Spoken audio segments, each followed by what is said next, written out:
Grab a sword and practice absolute candor for this week's Initial Codes. Part 1. Initial Codes. Part 1. Initial Codes. We're here talking about Discovery's Season 4, Episode 3, Choose to Live. As always, I roll a lot of spoilers if you choose to leave. We jump into the interesting-looking USS Credence with vertical aligned nacelles, and some extra superstructure resembling where normal nacelles would be. Like the intro to the first episode of the season, they are delivering dilithium to a needy world to gain the Federation some prestige when they're attacked by the Foot Clan from Teenage Mutant Ninja Turtles. They hijack the shipment and leave the bridge crew dead. Seriously, I can't take these ninja outfits seriously. They were apparently working for a member of the Qowat Milat that the franchise seems to want to solidify as a new major faction for their third on-screen appearance in Trek. The Federation president has faith in Burnham that she didn't 2 episodes ago to bring the rogue member to justice with the help of her Qowat Milat mother. I can finally give the intro a like for knowing when to stop introing. Book's trying really hard to find himself, and keeping busy by helping Stamets figure out what the heck the roving anomaly that destroyed his home planet is.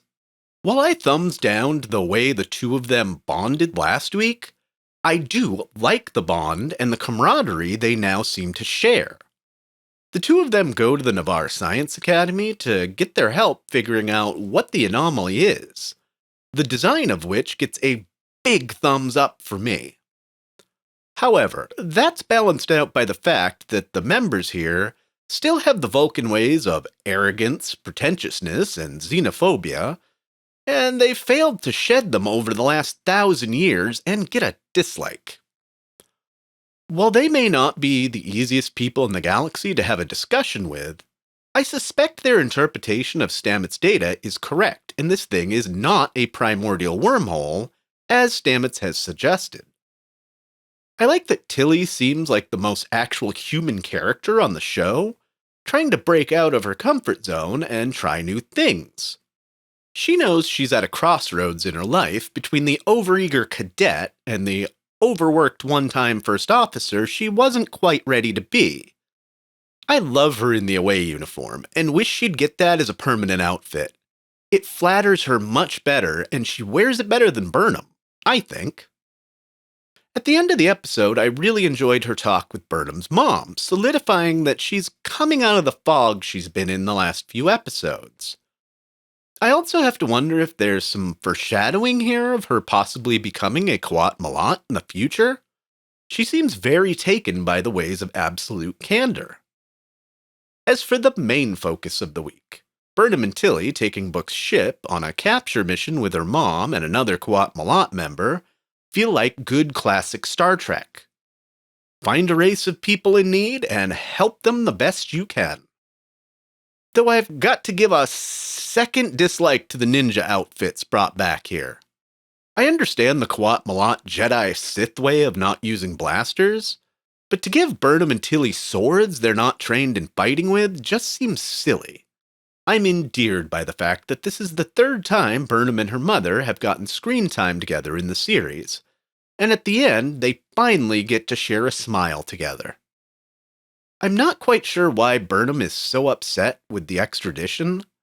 After everything she's seen on the mission, I'd think she'd get that only the Qowat Milat can truly pass judgment on this woman. Just to give Burnham her traditional need for disagreeing with the top brass, I guess? We have a third plot to talk about. The much-hyped return of Grey to the corporeal world in a Picard-like android body.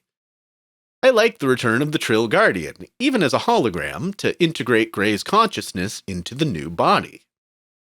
Though I've got to give a thumbs down to the amount of runtime they devote to this. They're really playing up the suspense until Grey wakes up in his new body throughout the episode. Grey and Adira are very cool together, but I don't like that this plot needed all the filler it got. I will balance this out by giving a like to finally incorporating Grey, though. and I look forward to some real character development to him in the future. I have 2 more random likes to give out. Discovery's Bar is a pretty awesome place that I'd knock back a few drinks in. Where have we seen a Ferengi bartender before? I can't quite place it. Lastly, while the Science Academy members are classic unfeeling Vulcans, Navarre's leader seems like she actually gets what's going on and not just through a narrow lens. I also absolutely love her outfit. It's fabulous and worth a like.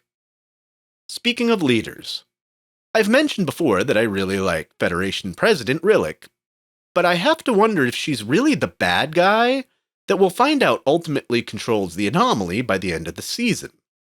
There's something about her I can't quite put my finger on, but Admiral Vance's analogy to Burnham about her being the conductor of the orchestra feels like maybe it's foreshadowing about her saying jump, and how high is too high for the Federation.